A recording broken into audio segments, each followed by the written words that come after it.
우리는 지난 시간에 부자가 되고 싶은 사람에 대해서 말씀을 나눴고요. 오늘은 이미 부자가 된 사람에 대한 말씀입니다.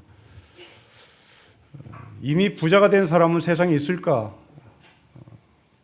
정말 나는 이미 부자야 라고 말하는 사람은 굉장히 겸손한 사람입니다. 모두가 부자가 되고 싶지 내가 이미 부자가 되었다고 말하는 사람은 없습니다. 미국의 TV 설교가 중에 하나가 자기는 한 주간 동안 4만 통의 메일을 받는다는데요. 한 주간 동안 4만 통의 메일을 분석해 보면 약 3분의 2가 돈에 대한, 재물에 대한 질문, 거기에 답을 구하고 기도를 부탁하는 내용이랍니다.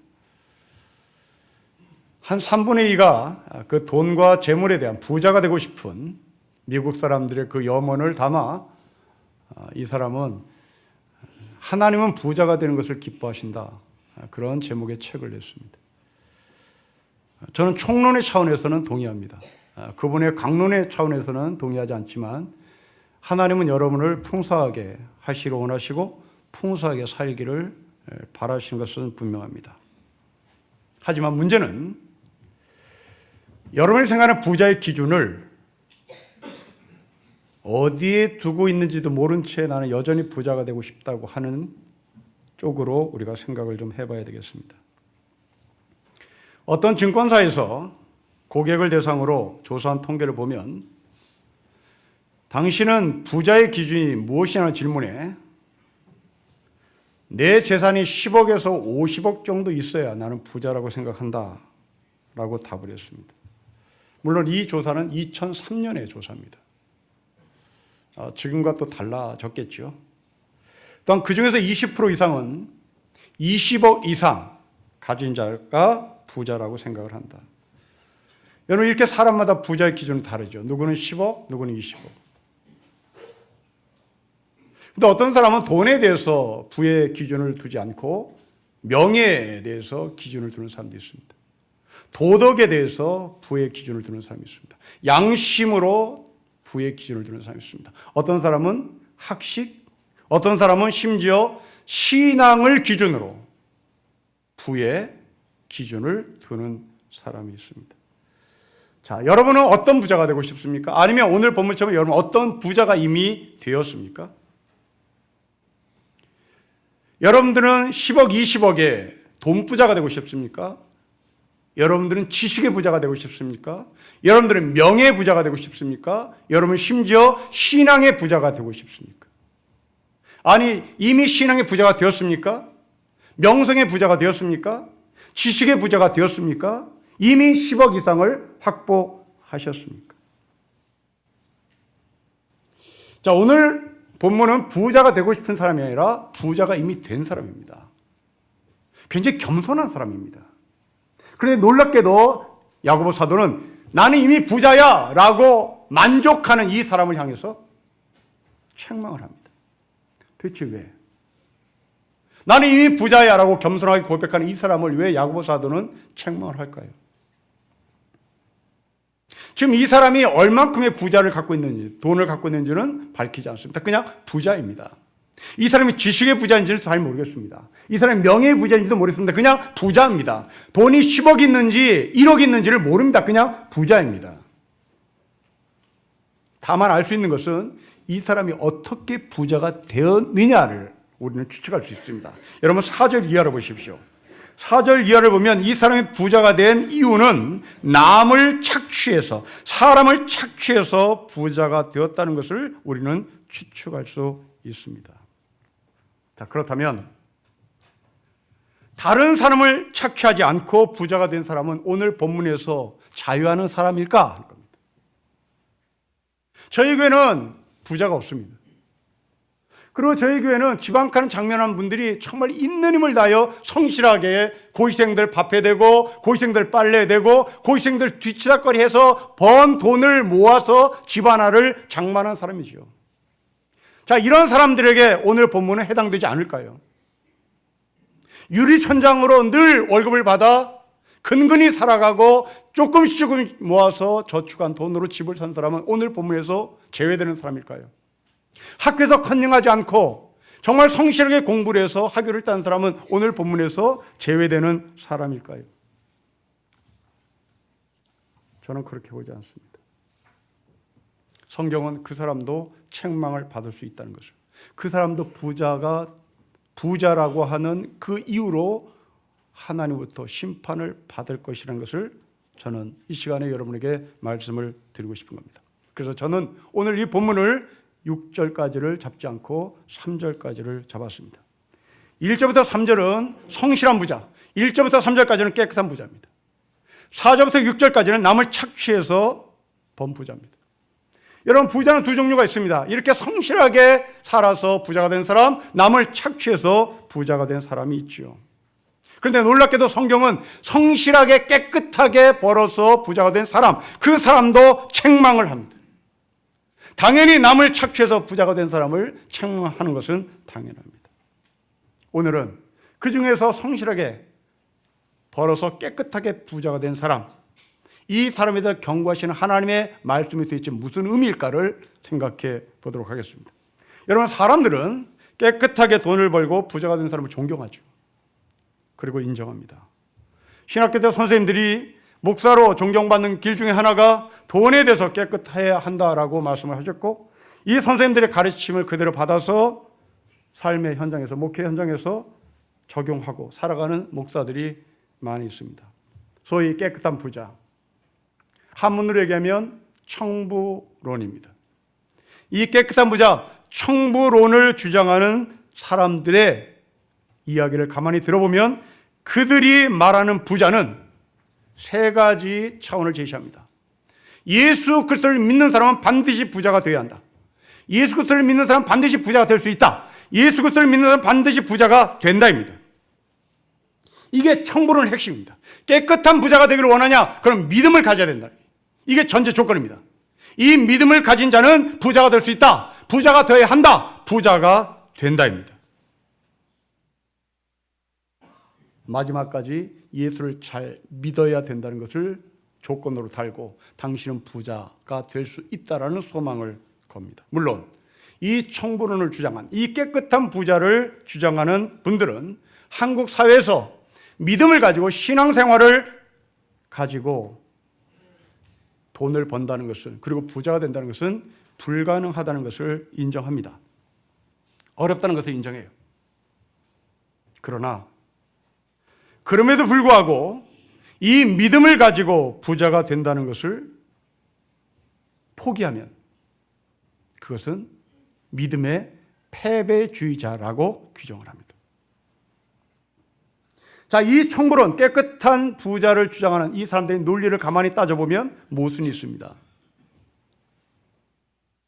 믿음을 가진 사람 중에 부자가 아닌 사람은 그 믿음이 없단 말인가? 그렇다면 우리 신령교회 교인들은 믿음이 없는 겁니다. 믿음이 있으면 부자가 되어야 되고, 믿음에서 부자가 될 수가 있고, 믿음이 있으면 부자가 된다입니다. 그런데 이 신림동에 정말 서민들이 모여 사는 우리가 부자가 아니라면, 그리고 부자가 아직 아닌데, 그렇다면 우리는 지금 믿음이 없는 사람이 되는 것이죠.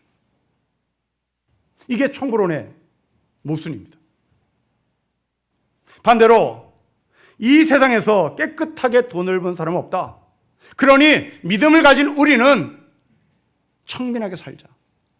청부론에 반대한 청빈론을 주장하는 사람이 있습니다. 가난하지만 죄 짓고 살지 말자. 가난하지만 우리는 믿음 갖고 살자. 우리는 이 믿음이 이 세상에서 돈을 가져다 주지 않으니까 우리는 이 믿음을 가지고 가난하게 사는 것이 하나님께 영광을 돌리는 길이다라고 가르치죠. 그런데 이 청빈론의 핵심은, 기준이 정말 웃깁니다. 우리가 먹고 살 것만 가지고 살아야 한다. 더 이상 가지지 말자. 여러분, 무소유를 얘기하지 않지만 무소유와 철학의 맥을 같이 합니다. 굉장히 멋진 말이죠. 우리가 먹고 살 것만 있으면 된다. 먹고 살 것만 가지고 살자. 더 이상 가지지 말자. 여러분, 이 청빈론을 주장하는 사람들의 이야기에 어떤 모순이 있습니까? 여러분, 먹고 사는 것이 해결되면 그 사람이 가난한 사람입니까? 가난한 사람은 먹고 살기가 힘든 사람입니다. 가난한 사람이라는 것은 배가 고픈 사람입니다. 먹고 사는 것이 해결됐다? 만족하자? 노후 대책 준비됐다? 만족하자? 이것은 청빈론이 아니죠. 이것은 욕심 부리지 말고 살자지요. 이건 가난한 사람 아닙니다. 새끼 밥이 해결되고 자녀들 공부시키는데 아무 문제가 없고 노후 대책에 대한 보험이 완벽하게 되어 있는 사람들은 가난한 사람이라는 말 수 없습니다. 가난한 사람이란 노후 대책이 준비가 안 되고, 가난한 사람이란 자식 공부를 시키지 못하고, 가난한 사람이란 새끼 밥을 먹지 못하는 사람을 가난한 사람이라고 말할 수밖에 없습니다. 그렇다면 청빈론을 주장하는 사람들은 욕심 부리지 말고 살자로 끝을 내야 하는 겁니다. 그럼 성경은 깨끗한 부자를 원할까요? 성경은 죄짓지 말고 가난하게 살자를 원할까요? 성경은 둘 다 말하지 않습니다. 성경은 청빈은 없습니다. 성경은 청불원도 없습니다. 그런 비스무리한 그림은 있으나 끝까지 청빈론을 주장하지 않습니다. 끝까지 청불원을 주장하지도 않습니다. 거기에는 성경의 목적이 아니기 때문에 그렇습니다. 성경이 말하는 참된 부자의 기준은 소유에 있지 않습니다. 성경이 말하는 참된 부자의 기준은 하나님에게 있습니다. 하나님을 중심에 두고 심판받을 부자, 하나님을 중심에 두고 축복받을 부자가 있단 말입니다. 자, 오늘 본문을 다시 돌아오십시오. 여러분 5절 말씀 보시면 들으라 부한자들아 너에게 이 마을 고생으로 말미암아 울고 통곡할 것이라 합니다. 다시 거듭 말씀드리지만 오늘 본문의 이 사람은 과연 얼마를 갖고 있는지에 대한 관심이 없습니다. 10억 있느냐 20억 있느냐 성경은 말하지 않습니다. 그냥 부자입니다. 그리고 야고보 사도는 이 사람을 경고합니다. 이 사람이 깨끗하게 번 부자인지 그리고 가난하게 살면서 자족하며 산 사람인지에 대한 관심도 없습니다. 그냥 야고보는 이 부자를 경고합니다. 자, 왜 그럴까요? 다시 거듭 말씀드립니다. 성경이 말씀하시는 부자의 기준은 돈이 아니기 때문에 그렇습니다. 성경이 말씀하시는 부자의 기준은 하나님을 가운데 두고 내가 갖고 있는 물질을 가지고 하나님을 대적하느냐, 내가 갖고 있는 물질을 하나님의 무릎 아래 두느냐, 이것이 심판받을 부자요 축복받을 부자인 겁니다. 자, 여러분 이 세상에는 돈을 갖고 있지 않지만 명예의 부자가 있고 명성의 부자가 있고 자식의 부자가 있고 지식의 부자가 있고 도덕의 부자가 있고 양심의 부자가 있고 더 심지어 신앙의 부자도 있습니다. 그런데 여러분이 갖고 있는 학벌이 하나님을 대적하면 심판을 받을 부자입니다. 여러분이 쥐꼬리만한 돈을 갖고 있어도 그것이 하나님을 대적하면 여러분들 심판받을 부자인 겁니다. 신앙도 마찬가지입니다. 내가 갖고 있는 신앙을 가지고 하나님을 대적하면 그것은 심판받을 부자인 겁니다. 왜냐하면 이 부라고 하는 것은 내가 무엇을 가지는 그 순간 그 부의 힘으로 상대방을 비하하며 상대방을 무시할 수 있기 때문에 그렇습니다. 이걸 경고하는 겁니다. 명성이 높은 부자, 도덕성이 높은 부자, 지식이 높은 부자, 심지어 요즘 사회는 미모 부자도 있습니다. 미모가 되어야 사람들 앞에 기가 죽지 않는 거죠. 한 미모 한다고 해서 상대방을 내리깝니다. 그래서 성형외과가 판을 치는 거죠. 강남에는 온통 빌딩이 성형외과로 가득 차 있습니다. 왜? 그들은 병을 고치는 의사가 아닙니다. 그들은 미모 부자를 만들어내기 위하여 자기가 6년 동안 배운 사람을 살리고자 하는 그 의학을 부자 만드는데, 미모 부자를 만드는데 쓰고 있습니다. 정말 비양심적인 사람이죠. 아이가 좋은 학교에 가면 그 아이의 학부모는 자식 공부시키는 방법을 훈수둡니다. 자식 공부 그렇게 시키는 거 아니라고. 내 말 들어보라고. 이게 심판받을 부자인 겁니다. 예수님이 이런 부자에게 말합니다. 천국에 이들이 가는 것은 낙타가 바늘귀에 들어간 것보다 더 힘들다고 말합니다. 이 사람이 얼마를 가졌느냐? 관심 없습니다. 이 사람은 하나님께 자신이 갖고 있는 그 무언가를 대적했기 때문입니다. 로마서 1장에 보면 사도 바울은 유대인들에 대한 우월성을 얘기합니다. 유대인들은 율법을 갖고 있다, 할례 제도를 갖고 있다, 심지어 하나님의 말씀을 받은 사람들이다. 그렇다고 해서 바울은 이 유대인들을 너희는 하나님의 택하신 백성이다, 너희는 구원받은 백성이다 라고 말하지 않습니다. 바울은 너희도 이방인처럼 심판을 받을 것이라는 것을 기억해라. 왜요?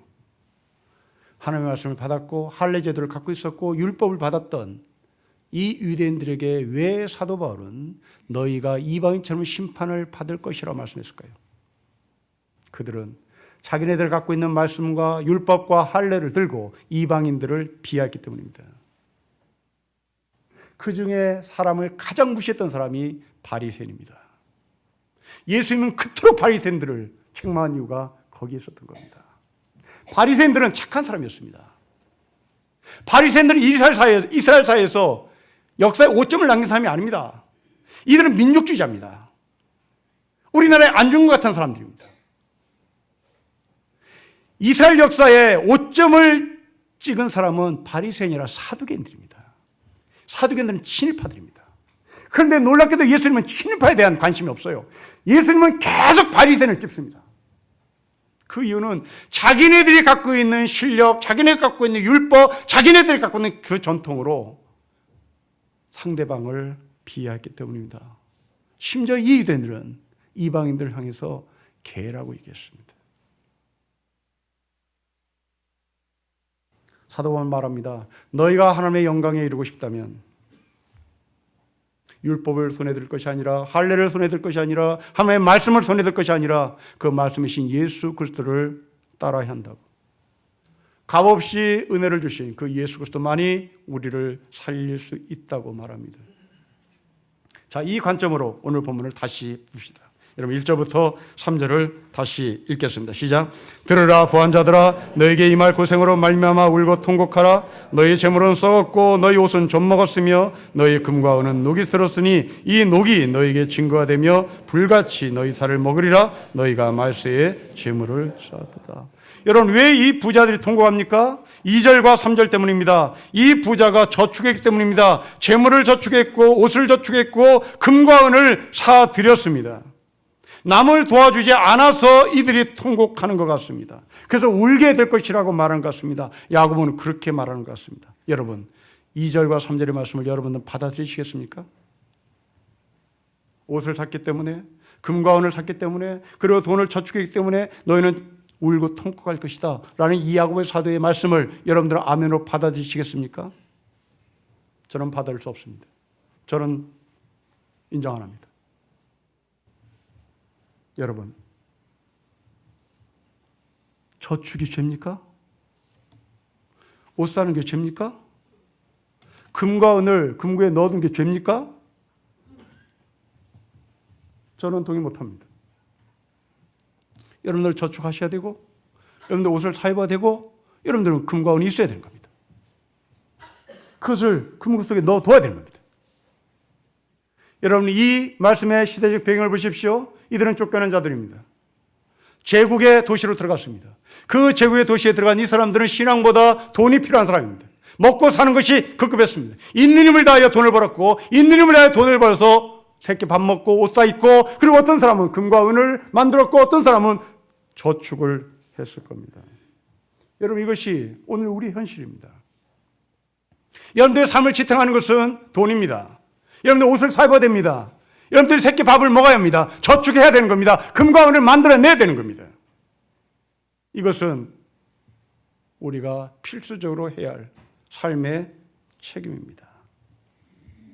하지만 야고보 사도는 부자가 저축했기 때문에 하나님이 책망하신다, 남을 도와주지 않아서 하나님이 책망하신다, 그렇게 말하는 것일까요? 아닙니다. 여러분 저축하셔야 됩니다. 여러분 금과 은 사셔야 됩니다. 여러분 옷 사 입어야 되는 겁니다. 그럼 도대체 왜 이 사람들은 밖에 나가서 울까요? 그 이유가 3절에 있습니다. 여러분 3절을 보십시오. 같이 읽겠습니다. 시작. 너희 금과 은은 녹이 슬었으니 이 녹이 너희에게 증거가 되며 불같이 너희 살을 먹으리라. 너희가 말세에 재물을 쌓았습니다. 여러분 3절을 보시면 뭔가 이상합니다. 야고보는 최소한의 초등학교 수준의 지식도 없는 사람 같습니다. 여러분 3절에 뭐가 보입니까? 금은 녹슬지 않아요. 은은 녹슬지 않아요. 지금 이 부자가 사들인 금이 녹슬었다면 이건 사기당한 사람입니다. 사기당한 이 사람은 보호를 받아야 되는 겁니다. 어떻게 금이 녹겠습니까? 어떻게 은이 점을 먹습니까? 때문에 부자가 금고 안에 금을 넣었다, 부자가 은을 뒀다, 재물을 쌓아두었다, 그리고 저축했다, 이것이 심판의 기준이 될 수 없단 말입니다. 그러면 금이 썩고 은이 썩었다는 뭐죠? 금이 썩고 은이 썩었다는 뭘까요? 하나님을 대적한 겁니다. 하나님을 대적하니 그건 더 이상 금이 될 수가 없는 거죠. 하나님을 대적하니 그것은 더 이상 은이 될 수 없는 겁니다. 그것은 썩을 수밖에 없는 것이죠. 이게 성경에 말하는 부자의 기준입니다. 성경에 말하는 부자의 기준은 당신이 갖고 있는 그 못을 가지고 하나님을 대항하고 하나님을 대적하면 그것은 재물을 쌓아두는 것이고 썩는 겁니다. 반대로 그 하나님의 주권과 하나님의 권위 앞에 내가 갖고 있는 금과 은, 내가 갖고 있는 학식, 내가 갖고 있는 도덕, 내가 갖고 있는 신앙, 그것을 무릎을 꿇으면 여러분들은 칭찬받을 부자가 되는 겁니다. 창세기에 나오는 롯의 아내를 보십시오. 하나님은 소돔을 망하게 하실 계획을 갖고 계셨고 그 망하게 하실 때 롯의 가족에게 말했습니다. 소돔을 빠져나가라고. 단 조건을 걸었습니다. 앞만 보고 가라. 앞만 보고 가라.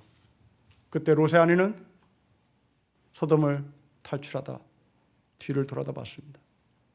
롯의 아내가 뒤를 돌아봤다는 근거는, 그 이유는 그 소돔 땅 어느 은행가에 돈을 깊이 묻어뒀던 것이죠. 그 돈이 아까웠던 겁니다. 그 돈이 소돔을 빠져나가면 어느 낯선 도시에 가서 살아갈 삶의 미천이 됐던 겁니다. 믿음이 미천이 아니라, 하나님을 따르는 미천이 아니라 소돔의 어느 은행에 쌓아뒀던 그 금과 은이 자신의 삶의 미천이 될 것이라고 생각하고 아쉬웠던 이 롯의 아내는 뒤를 돌아다 본 것입니다.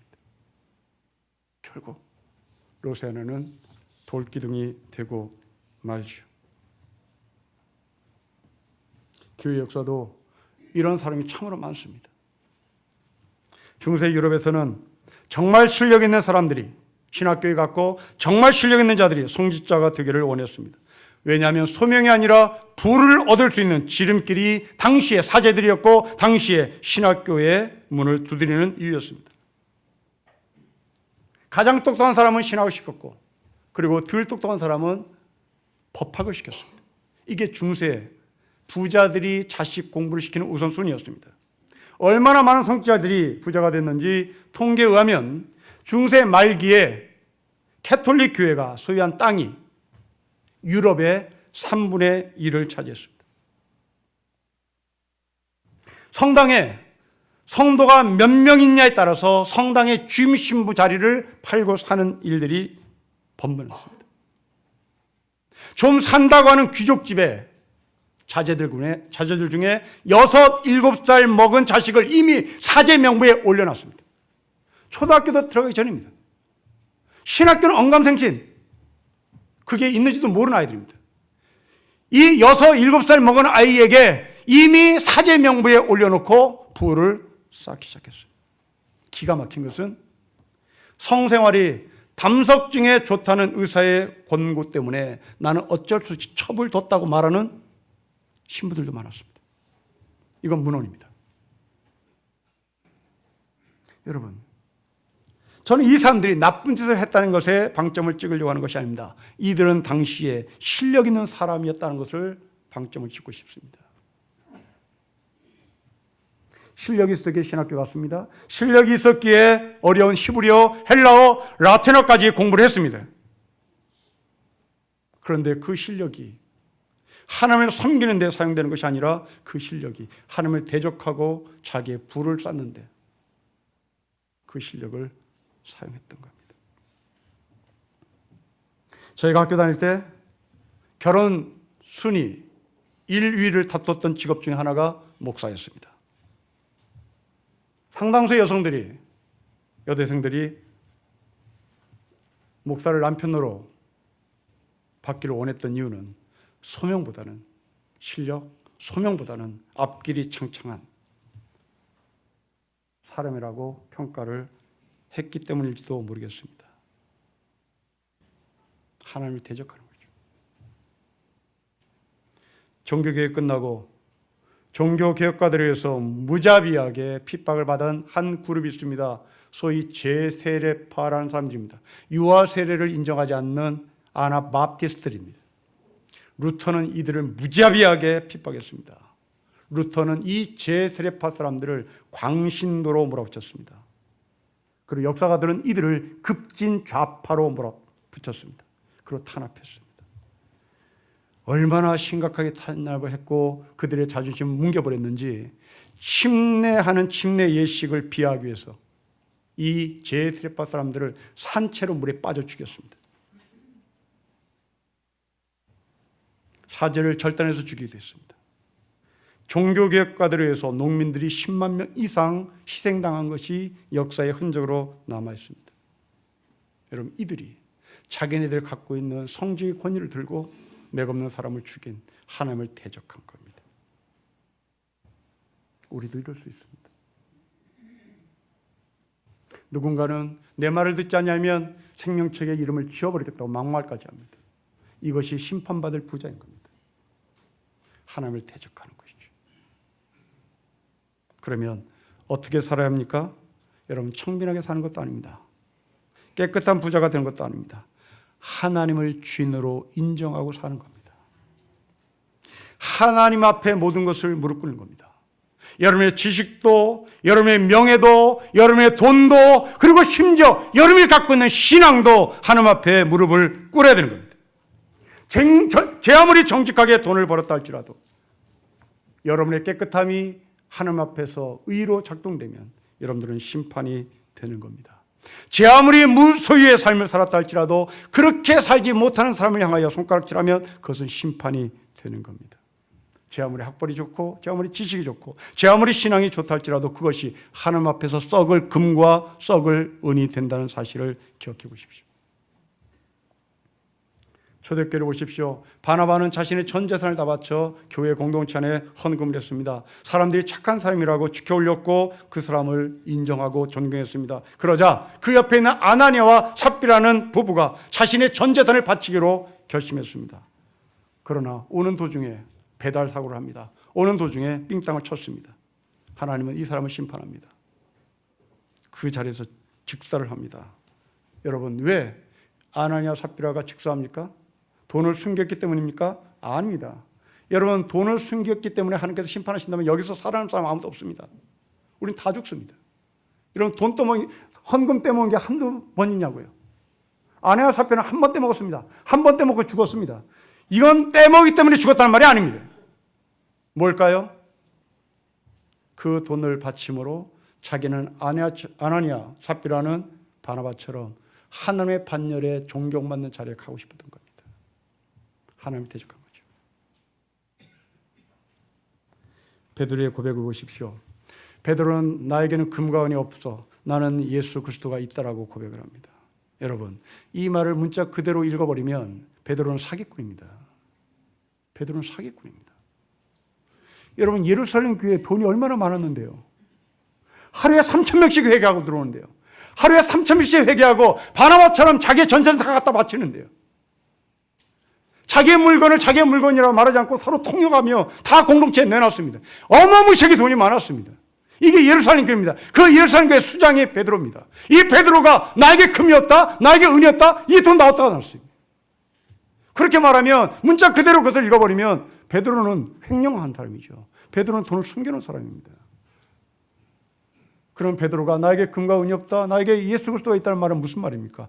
나는 금과 은으로 나면서부터 안지매가 된 너를 고치고 싶은 마음이 없다는 겁니다. 나는 예수 그리스도의 이름으로 너를 회복시키고 있다. 나는 예수 그리스도의 이름으로 너희를 취하고 싶다. 이 얘기입니다. 믿음입니다. 신앙입니다. 이런 삶은 녹슬지 않는 삶입니다. 하나님의 사람들은 두 주인을 섬기지 않습니다. 하나님의 사람들은 상황에 따라 이 주인 저 주인은 바꾸지 않습니다. 성도 여러분, 여러분의 젊음을 어디에 쓰고 계십니까? 여러분들의 재물을 어디에 쓰고 계십니까? 여러분들의 수입이 줄게 되면 제일 먼저 삭감하는 곳이 어디입니까? 헌금이죠. 왜요? 하나님은 나를 보장하지 않으니까. IMF가 오고 또 IMF가 와도 절대 지출에 삭감을 하지 않는 분야가 있습니다. 자식 학원 보내는 것은 절대 끊지 않습니다. 왜? 그 자식은 나에 대한 책임이니까요. 그 자식은 나를 책임져 줄 것이라는 소망이 있으니까요. 그리고 계속 세뇌교육 시킵니다. 나는 너를 그렇게 했다. 나는 그렇게 했다. 알지입니다. 그것은 썩은 금이고 썩은 은이 될 수 있습니다. 그 아이들이 여러분을 책임지지 않습니다. 언제 그랬는지 쳐다보지도 않습니다. 뒷방 노인네가 되는 겁니다.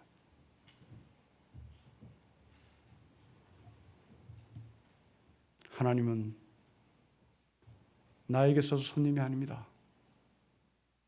하나님은 나에게 있어서 주인입니다. 하나님이 나의 아버지입니다.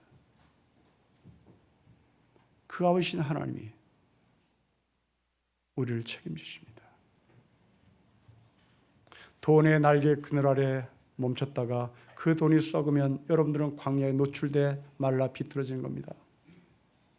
주님의 날개 그늘 아래 있어야 되는 겁니다.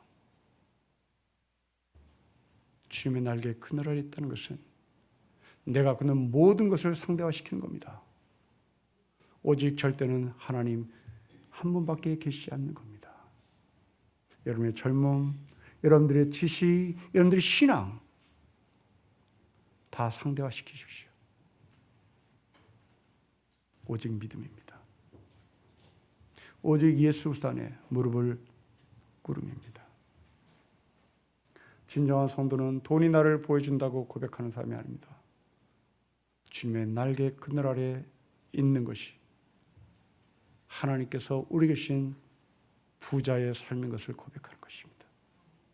돈이 많든 적든 그것을 상대화시키십시오. 우리 모두 하나님을 적대하지 않는 칭찬받는 하늘에 참된 부자가 되시기를 주 이름으로 축복합니다. 기도하겠습니다.